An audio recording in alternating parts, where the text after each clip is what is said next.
Welcome back to the Dungeon Master's Block, the place where we come to talk about the Dungeon Master, the most important person in the game.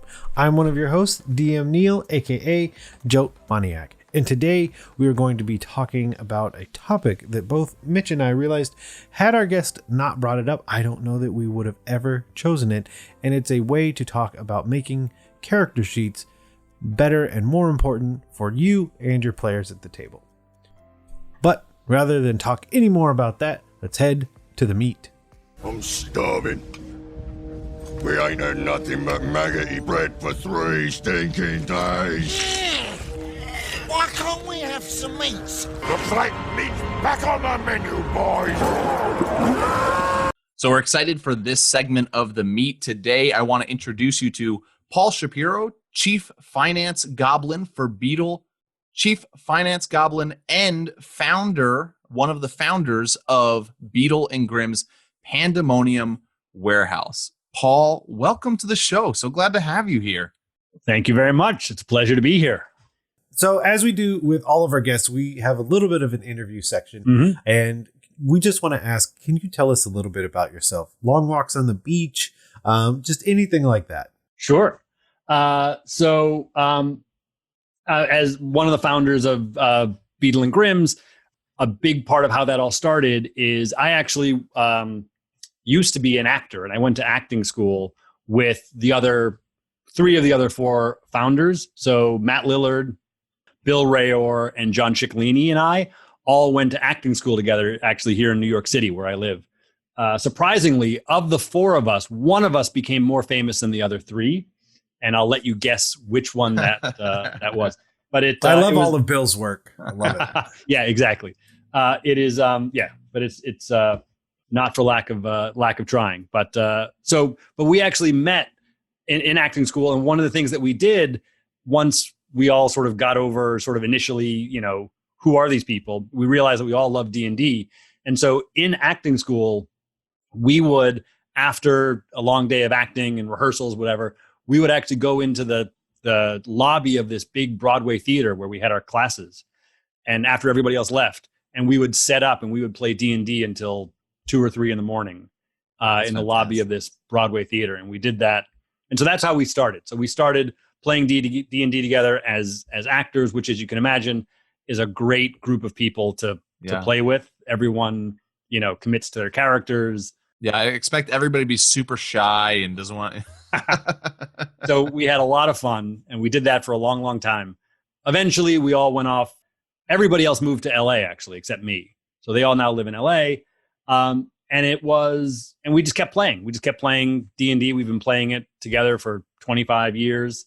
And it was a few years ago that we were up at Wizards of the Coast. Matt had actually been invited to the first of their sort of streaming events to announce, I think it was Tomb of Horrors. And he said, well, I'm only going to go if you fly up the rest of my gaming crew with me. And they agreed. So we all went up. We spent the weekend in Seattle playing D&D, having a great time. And while we were there, we just pitched Wizards and said, hey, wouldn't it be cool if we made these really high-end box sets for your adventures? And I mean, not thinking that they would agree. And they said, sure, give it a shot. And at which point we realized we had to figure out how to put together a company. None of us had done anything like this before. But yeah, and then we put it together, and we came out with Waterdeep Dragon Heist the following year, and have been plugging away as Beadle and Grimm's ever since. Fantastic. How long ago did you start playing Dungeons and Dragons or role-playing games? Oh, so I started playing Dungeons and Dragons when I was 10. Okay, yeah. So that was AD&D. And I will say that there was not a lot of playing. There was a lot of looking at the books and imagining what it would be like. Yeah. And then I think I ran into 1 or 2 people. We played a couple of times. But then I didn't really play much again until acting school, until I was, in my early 20s, supposedly a totally serious professional. Then we that's when we started in again. And the guys that I've been playing with for a long time. We did a little bit of LARPing at that point. because John Ciccolini, one of the founders, his older brother, Rob Ciccolini, who runs D&D Online, Nice.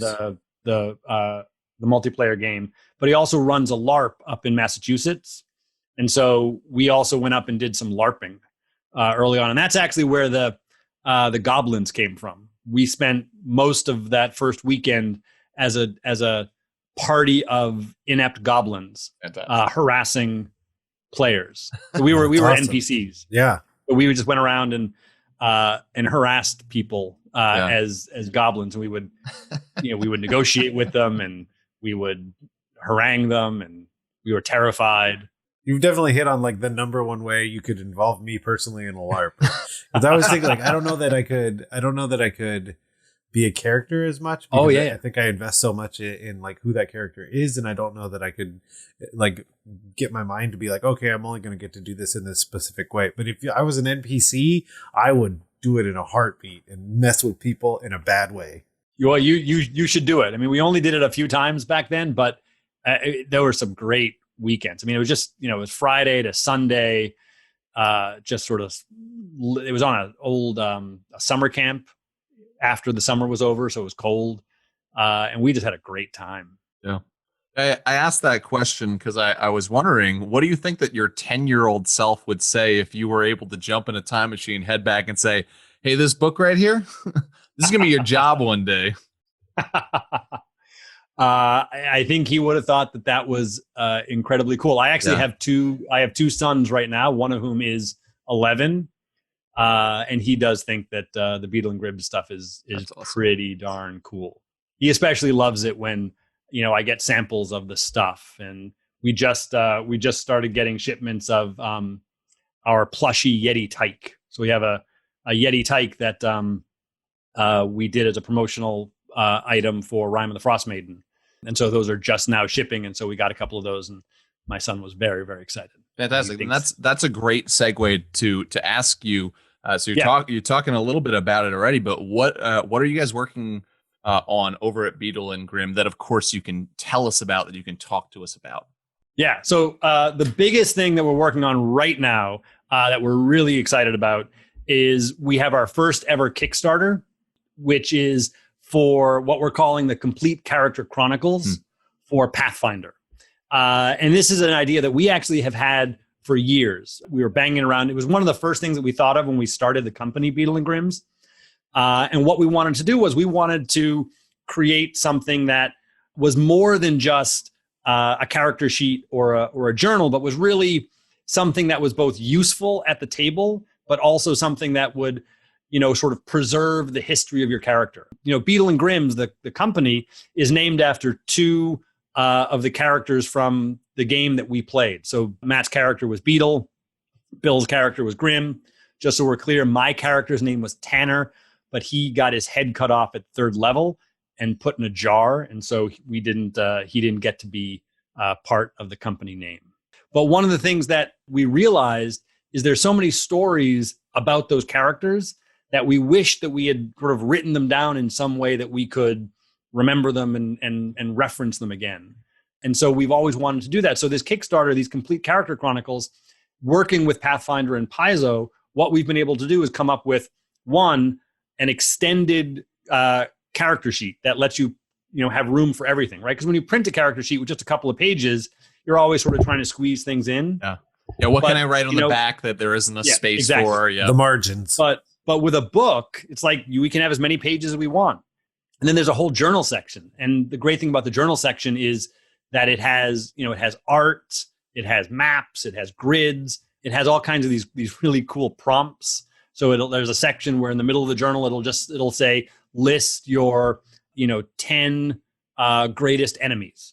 And you can just sort of, as you're going through, keep track of, who your enemies are, or, your friends. If it's a wizard, there's a place to draw your wizard keep. But then the thing that we had been waiting on for so long that we sort of felt we needed to do in order to make this work was it took Paizo giving us a license to be able to put all of the rule information for that class into the book. Because that's the thing that we always felt, we wanted, right? Like, it's one thing to have a character sheet, it's one thing to have a journal, But, without having all of the information about like my spell book and my feats and the rules and that kind of stuff, it just never felt like it was a complete, single thing that you could bring to the table. So it took us several years, but we finally met the right folks at Paizo. We talked to them. We got sort of the official license, and they love this idea, and they've been great in terms of, they gave us access to their advanced player's guide before it was published, so that we were able to include not just core rulebook information, but also advanced player's guide information, all in this book. So it's been a really exciting thing to see this idea come to fruition, and working with a company like Paizo to do it. And so now, we're just excited about getting people to actually see it and buy them. Well, and I'm looking at it right now. So if you ever happen to see the video of this, you're all looking at it behind me too. But I'm looking at the Kickstarter, and you're well overfunded at the time of this recording, which is amazing. And hopefully that just continues. And anyone listening, you'll find a link in the show notes, definitely, to go check out. We will get into a little bit more of character sheets, but we have our last piece of the interview. It is the surprise question. Okay. So prepare yourself, because I'm just going to tell you the question and we'll see what happens. Yeah. So as we all know, Tanner was beheaded after they died so that the party could turn in the bounty on them. If Tanner could say one thing to Beadle and Grimm from the great beyond, what would it be? Other than he has no body to go with. What would Tanner say? Tanner would say, "Get me out of here," is what he would say. Oh, well, he so desperately wanted to go back and continue adventuring. But I will say, I think that the rest of the guys were probably happy that I switched from playing a bard to playing a cleric. I think they were tired of my impromptu songs. Awesome. Well, you can thank Justice for that question because he recorded first. Oh, right. Yeah. See, that's why I'm always in favor of bumping Justice off the list whenever possible. Yes. So to just jump into the idea of character sheets, I think they often go as like a supplemental piece before and during. Like, and I'm speaking anecdotally, and if you both want to just tell me I'm silly, just go right ahead. But I think it's true. Like I'm like, oh no, I printed 3 pages, and oh no, and then I did this thing. But then it becomes one of my most treasured things that I still have. Some of the old character sheets I pointed behind me, but I have a virtual background. You can't see. They're back there. Because I literally have one of my best role-playing sessions from the Gen Con 2 years ago. I have that, and it's signed by everyone at the table because of that game was so special for all of us. And that character sheet now means as much as the game, because I can look at that and I can feel all of that and think about that session. And in some ways I feel like it's lacking as well, because it is just a printed paper sheet with my stats on it. So I think one of the things is just talking about using character sheets at the table. And obviously you have a lot of information because like building it out into, and you've got me with alliteration, the complete character chronicles, but the idea is behind of like how to use a character sheet at the table before, during, after kind of thing. Yeah. I mean, one of the things that I love about I love character sheets. Because, it's the sort of representation of your character. And by the time you've even just played 1 or 2 sessions, you've invested so much of yourself in this character and really love them. One of the things that found to be a challenge is that, especially when you're just printing out character sheets, oftentimes, at the end of each session, you'll sort of print out a new one, you'll update your new character sheet and get rid of the old one. And, you're always trying to sort of keep it clean. And so you lose a lot of the notes and the experience of each of those sessions. And it is true, trying to like separately keep a journal. I remember early on when I was playing, I had a journal, and after every session, I'd make a point of writing out like what happened. And it was just like a spiral notebook or something. But, going back and looking at that was really cool and also helpful when, I was trying to remember what I did. But, I don't think I know what happened to some of those notebooks. They got reused, pages fell out. So one of the things is we really wanted to come up with a way to have that character sheet be more than just the stats on a sort of a disposable stats on a page. We wanted to create something that really felt more like that character that you're investing in. That sort of physical representation of, a person, a persona that, in terms of whether they do heroic things or not, you want to be able to keep with you and reference. So that's been a big part of why we're doing it and why we think it's going to be a lot of fun to have at the table. It's interesting because like every player out there is different, and like that certainly is going to come into play with what's going to be useful and helpful and used on a character sheet. But even just thinking about like every player out there being different, I know I've heard stories of, because I've never experienced this, but I've heard stories of, like I was playing a character and my character died. And when my character died, I took my character sheet and I ripped it up. I've heard stories of people doing that. I have never seen a person doing that. What I do know is I have a lot of players at my table, and myself included, when a character dies or a story ends, that like Neal, they keep them. And, like you said, Paul, maybe some of them get lost after years of playing and you're like, I don't even know where this is. But I know a lot of my players save them. And I've even, as a DM, asked my players if they still have certain character sheets, because as a DM running games and stories in the same world, I've brought back characters that have survived adventures as old, they're the sensei to the new characters, or just an NPC. And it's fantastic to be able to go, hey, Mark, do you still have that character sheet for Rix? Can I see that? And then you go through that character sheet and you see things that remind you of things that you would have completely forgot.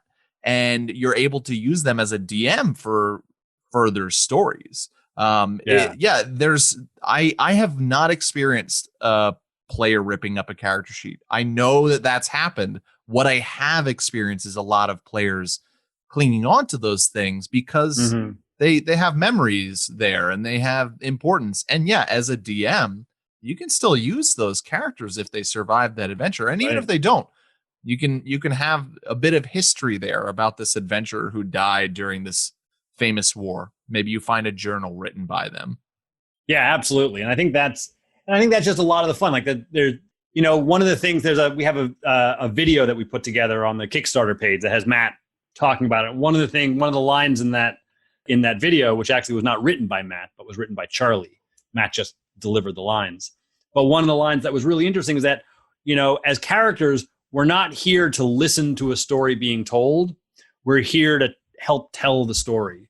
And so in a way, the character sheet and the sort of the notes of the players are just as much a part of the sort of canon of that adventure world as what the DM comes up with. And so, there's something that we really like. We've been creating things for DMs up, from the beginning of our company, creating boxes and things like that for the DM. And we really wanted to create something for the players, not just because we thought it would be fun, but that we really think that that's a big part of, reinforcing how this game is meant to be played, that it's the players are contributing as much to the story and to the game as the DM or the person who wrote the module is. And so giving each player, essentially an adventure book, right, that they fill out with their ideas and their stories and their adventures, we thought was, not only cool, but a little bit of, poetic justice in terms of how this whole thing should work together.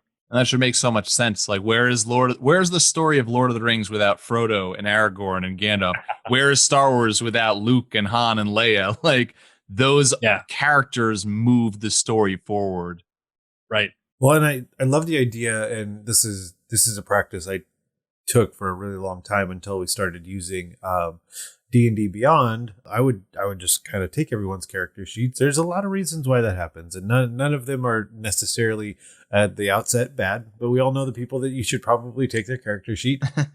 One, because I'm just like, you lost it again. I don't know why. I don't know why you can't be trusted with this piece of paper, so I'm going to take it. The other is just checking the math, and I don't mean that in a negative way. Just I do it pure neutrality on my part. I'm just like, hey, you guys don't know the rules as well as I do. Like, I get it. So then I would check a lot of things. But in the idea that if you already have a way to facilitate all these other stories and ideas, you tapped into exactly what each player is thinking, because they only wrote down the thing they think is important enough to write down.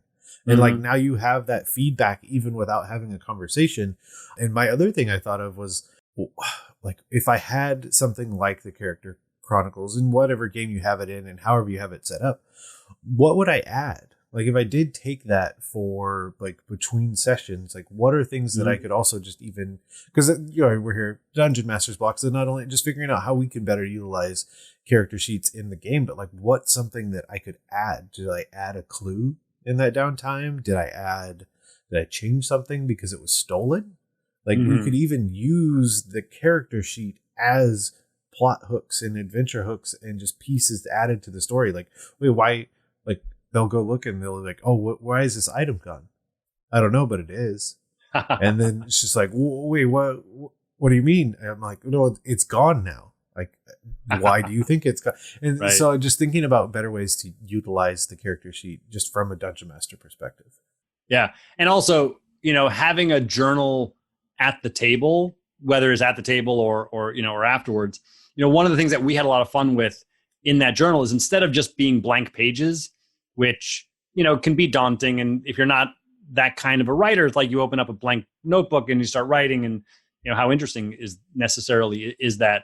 So we tried to make those pages, you know, just fun, right? Like, when you open them up and you look at the pages and you see a line drawing of a magic item, or like the wizard book has all of these, you know, arcane runes that look like they're sort of burned into the pages. You know, it just adds to that feeling of, you know, of excitement and wonder. And even if you're just adding some notes, like just writing them in that book, it looks more heroic and it looks more in world than if you're just writing it on, you know, graph paper or, you know, a college ruled notebook. Well, and let's be honest, there have been many times where I have said to a player, all right, I'm not writing this note down. Like, you have the item now, write it down. This is important. Like, I don't want you to come back 4 or 5 sessions from now and say, what is this thing? Like, I want you to write the note down. Right. And I laugh at this point, because there are so many times I'm so clear, like, all right, you're in charge, you're responsible, write it down. And, oh, I lost it. And they're like, well, I don't know what that thing does anymore. I'm sorry. You were supposed to. So to have something where like everything is all in one place, like is fantastic. It really is. That it's not like loose pieces of paper, loose notes that have different levels of importance rolling around and potentially falling out in your backpack. And and some of the other things that we've been able to do, some of the things that are great about Kickstarter, in that, you know, the whole thing about Kickstarter is, you know, you put the product out there, but then as people back it, and, you know, you can add and extend it. So some of the things that we've done is, for example, we just unlocked what we're calling the battle board, which is just a dry erase board that fits into the book, but it's specific for each class, right? So just like the Character Chronicle is specific to each class. So what that lets you do is all the stuff that sometimes, you know, you sort of write on your character sheet and then erase and then write and then cross out and erase and cross out. And it just looks so messy and gross after a while. Which then makes you feel like, oh, let me just get rid of it and do a new one. So by having that battle board, you get to do all of that, like marking up hit points and what spells have I cast, and, you know, how many points do I have left of this, in a way that doesn't continually just degrade and mess up the character sheet itself, but it's still sort of all together. So that was nice to be able to do that, and nice that you know, being able to sort of unlock stretch goals like that, you know, makes it possible. Yeah. I really love the versatility of this kind of project. And I know I, as a DM, have certain times for when I'm starting a campaign, I'll bring a number of character sheets, and then extra, like you can find online, like different add-ons to character sheets. And it really does. It comes down to the player. It comes down to the character they're playing, because one player is going to look at that spell sheet and go, oh, this is so helpful. And the barbarian's going to go, yeah, I don't need that. And I don't need that taking up more space. And there are certain character sheets where it's like you can't even get away from that because the spell sheet is half of one page. Yeah, I love the ability to have numerous things, and especially the idea of each page being focused in on one type of class is helpful, because I know I very rarely get to play as a character, but it's that little annoying thing when you are playing a like long campaign and you're playing a barbarian and that chunk of your paper is still taken up with spells and you're like, I could use this space for something important rather than flipping over my character sheet to the back to write an important note.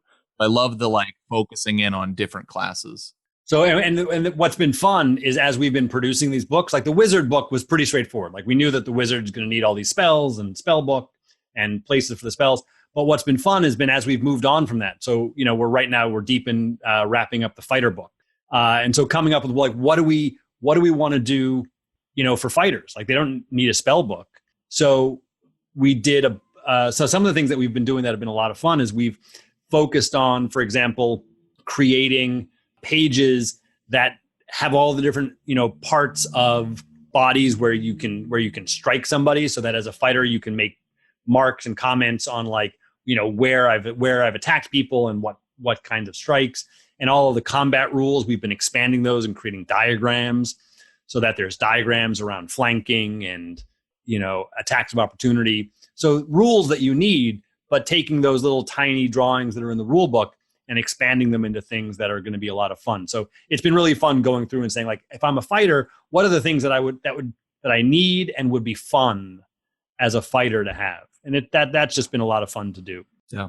My first thought was of all the times to begin, what I will tell you is that we started playing Pandemic Legacy right before the real pandemic.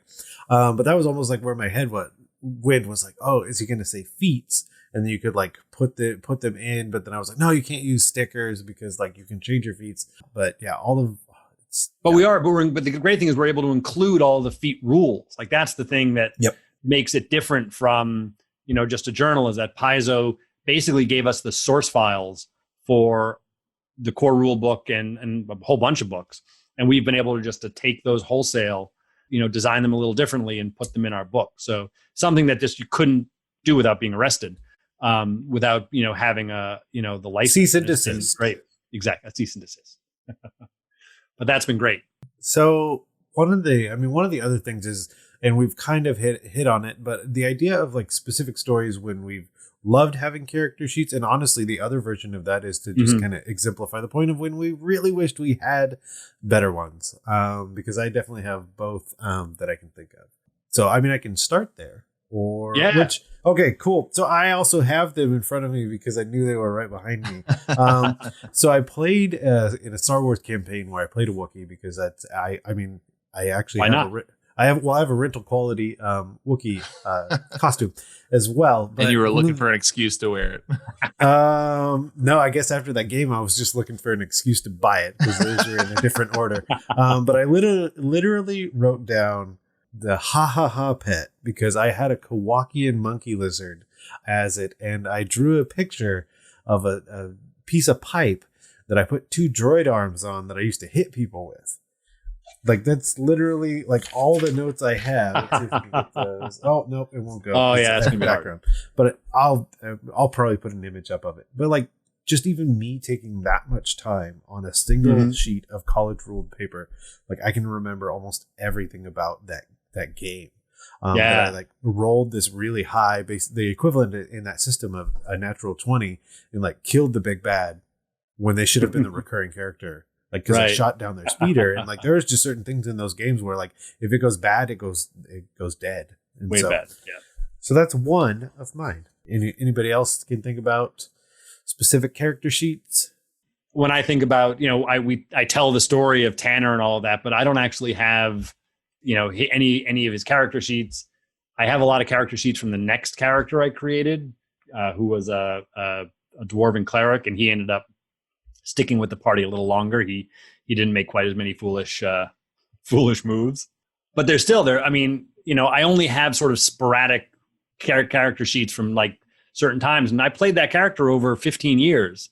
And if I had had one place where I could have kept all that information together, I mean, there was this whole section of adventuring that we were in Greyhawk and going around, and, to be able to have some of those notes and memories. And, for example, there was a period of time back in the 90s, I think, when I played sort of a campaign by post, where I was just emailing back and forth with John, actually, the DM. And so he was DMing me on this sort of solo adventure. We would just do it by email, and we'd be at work, and he'd email me something, and then I'd email it back. But the thing about that was, because it was all written, I ended up saving it. I copied it all and put it into a Word document, and it ended up being like an 85-page document, because we did it for a couple of years, just on our spare time. And so to have all of that written down, and sort of that character of Vel Grayson, the arcane trickster, having all that wealth of knowledge, it's fun to go back and look at it. And so the times when I've been able to do it, sort of unintentionally, because we were doing it by email, is amazing. And so I look for opportunities now to try to write as much of that stuff down as possible, because it's just so much fun to go back and remember not just like the great move I did, but, the sort of the love interest story that went south, or, whatever that might be. Is a lot of fun. Yeah. Like I said, it's very rare that I get to play, but I know I have collected certain players' characters that I've been able to use in their character sheets. But also I've been able to, as a DM, observe how different players around my games use their character sheets. And I've seen some of my players will literally have like a binder that they make. It's like, this is this campaign's character binder, and they keep in it their character sheet with all their necessary information. They'll keep in it any maps and handouts and things, and they just have a really nice set up for that campaign with that character. And our listeners to the show might remember Chris's character Sanjin from one of our campaigns, and I remember Chris would constantly, while we were playing the game at the table, be taking breaks to just write down notes and write down notes and write down notes. And he would go home and create like you were talking about, Paul, he'd create journal entries of his character as we were on this ship voyage.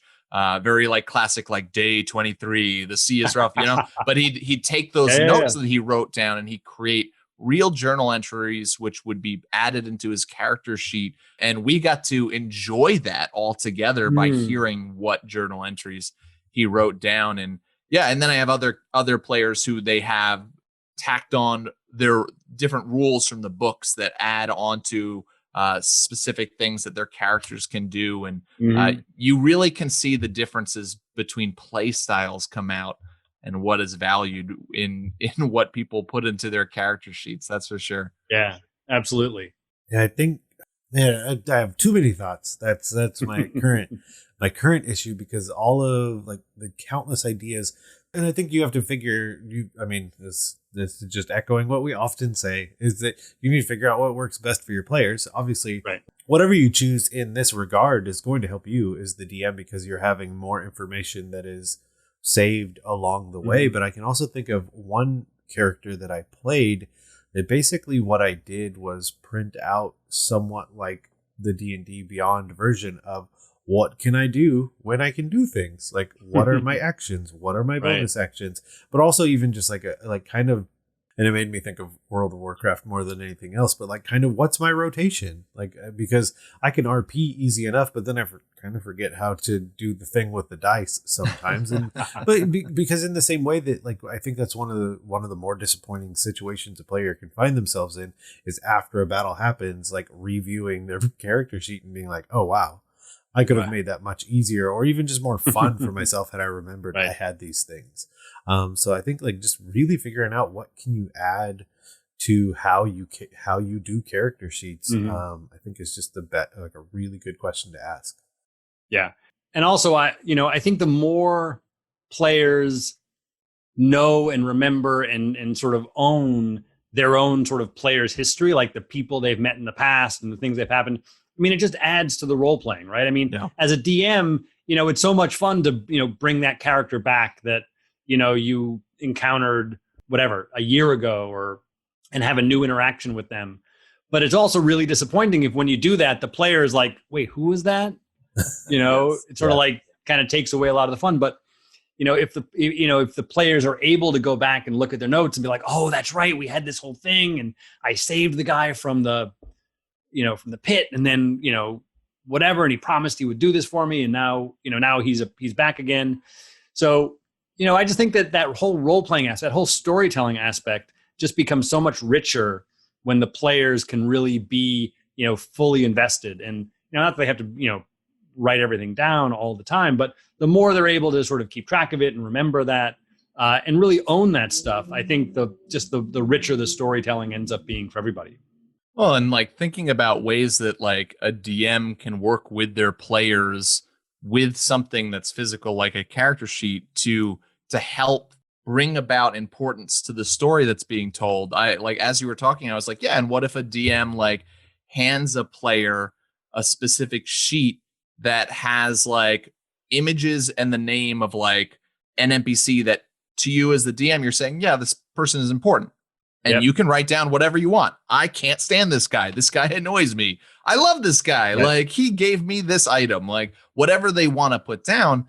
But for you to actually like invest in your players in having some sort of handout like that they can add to their character sheet would certainly go a long way to helping them remember. Especially like, I don't know, for me, I'm a visual person. So if I get like a picture along with it on a sheet that's like, oh, that's what that person looks like, it's going to help me remember. Yeah, absolutely.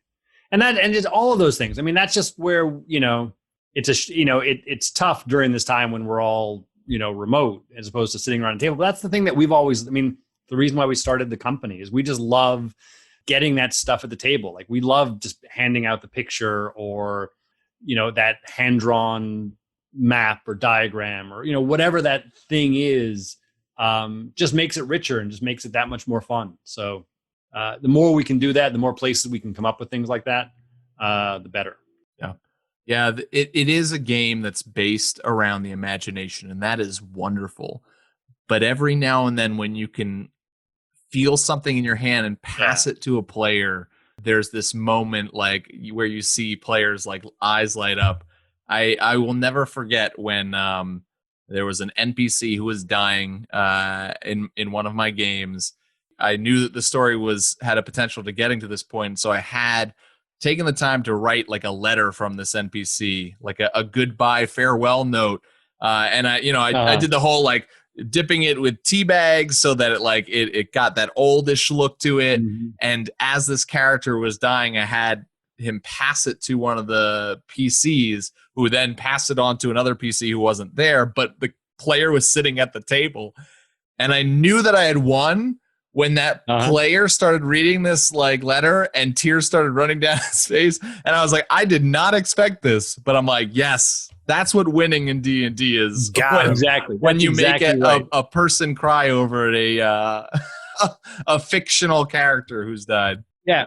Winning in D&D or in role-playing games, I mean, winning is when you get people to care, to commit and care, you have experiences and engage together, right? Yeah, when you experience emotions and you commit to the story, I mean, that's winning. That's the great part about it. Yeah, absolutely. That's a great story. Awesome. Yeah, I can think of this is a terrible character. I feel like it was a terrible character, but the one that I really wish I had because of more specific information is that my go-to was always a dwarven cleric, and that I just liked it. I was okay. Everyone liked that I liked it because like it was classic. Like, oh, I don't want to play cleric. I'm just like, well, then you're not doing it right. Like, it's easy enough. Like, you can do other things. So I rolled pretty well until I got to charisma, and I ended up with a 3. Dimmed the brakes on that. But my thing was just like, okay, he's in a different headspace than the rest of the world. He is to the beat of his own drum and couldn't care less. And that's totally fine for him. I think at one point I covered myself in like phosphorescent fungus and I didn't even have a deity. And then from then on, it was just Papa Smurf because it was blue. I acted like a manticore after we killed one, and just crazy things. But like, I don't remember, like, part of me would also think like what else did I do as this character? Because I was off. I didn't even know where rails existed. And just also like, what did I do mechanically though? Because like that'd be an interesting, because I know the stories, but like, what did I look like? How did I operate that character from a mechanical perspective? Because I think that would, right. But I don't have it. So that kind of thing.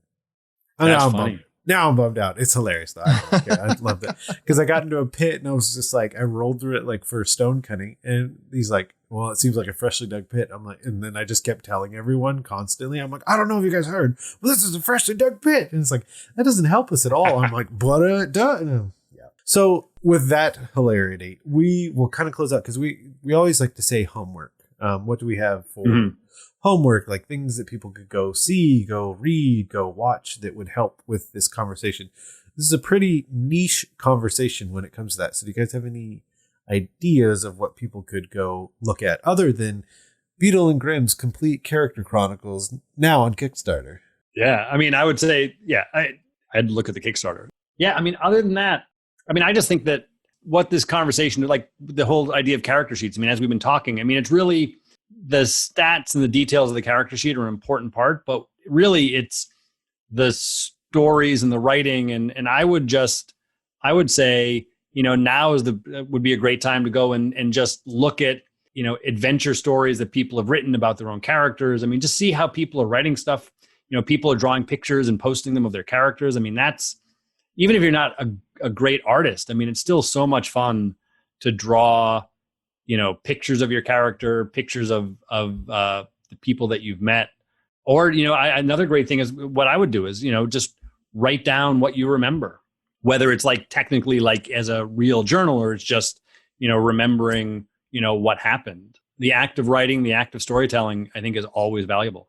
Yeah, I think for me, I would say look for any needs that you have at the table and try to think about, is there a way that need can be met through a character sheet? Like whether, like in addition to a character sheet, if you have items that are being handed out and are being forgotten about, well, could you hand out a sheet that goes along with the characters that is specifically for different types of items? I don't know if you guys have this at your table, but there are certain players that sit at my table that we could be 15 sessions in and they won't remember the name of the other player characters that they've been journeying with for years now. And what if you had an addition to the character sheet that had little boxes with images? I mean, everybody's got different skills out there. People listening, yeah. Some of you have amazing Photoshop skills and abilities to create character sheets of your own, and like a sheet that is specifically for the other members of your party, where you can have images that you put in and each player can write down the name. I can see you writing it down in your head. Write it down on paper. Can write down the name, can write down what other interesting facts that they want to remember about that character. I think there's a whole bunch of things that if as DMs we are looking at the character sheet as not just, oh, that's what the players need to worry about, but something that we can come alongside and say, how can we help them through this physical thing, play this game better, contribute to the story better? There are ways to look for that. And I mean, all of you DMs out there are super creative. I'm sure you'll come up with fantastic ideas of that on your own. You don't need us telling you, but certainly make sure to check out what's already online. Check out this fantastic Kickstarter for brainstorming and supporting and all of that. And on that particular note, Paul, where can people go to see what you're doing, hear what you're doing, just like the pertinent information on the old internet? So the best way to do it is beadleandgrimms.com. Beadle spelled the British way and AND for and. Beadleandgrimms.com. Follow us on Twitter at Beadle and Grimms, Facebook, Beadle and Grimms, Pandemonium Warehouse, Instagram. And on the Kickstarter, just search for Beadle or Grimm or Pathfinder. were there. One thing I want to just one cool thing about the Kickstarter that I want to add that we're excited about is we're actually creating a new set, a new product that's being added with that, which are class-specific dice sets, which are these cool tins with this class-specific art, and then the dice that you get are specific to your class. The example being, if you're a rogue, you get a whole extra set of red D6s, right? If you're a cleric, you get a whole bunch of extra D8s for heal and smite.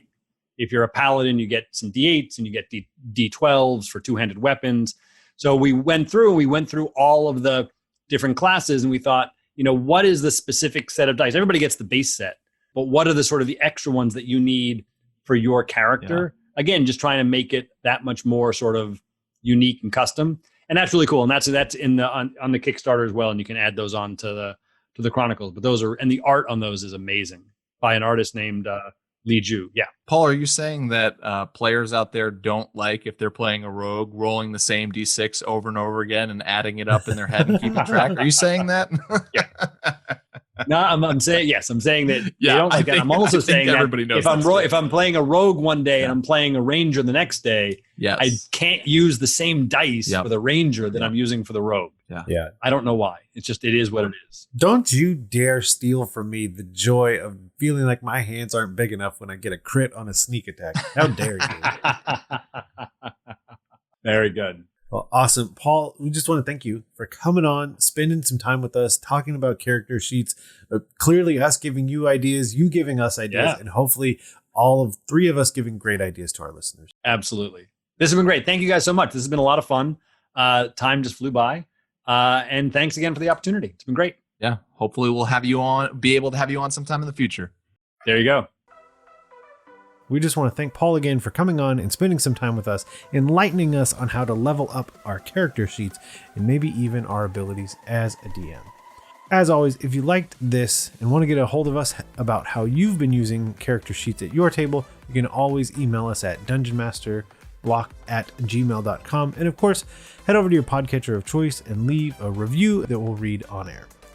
And if you want to follow us on the socials, you can always find us at DMS_block. That's at DMsBlock on Twitter. And of course, you can like us on Facebook and catch all of our updates there. As always, the Dungeon Masters Block is a proud member of the Block Party Podcast Network, where you can check out other shows like Dungeons and Dragons and Daughters, Detentions and Dragons, and more. And as always, we want to thank you for listening to the Dungeon Masters Block, the place where we come to talk about the Dungeon Master, the most important person in the game. I'm DM Neal. Good night and good luck, and keep on dungeon mastering.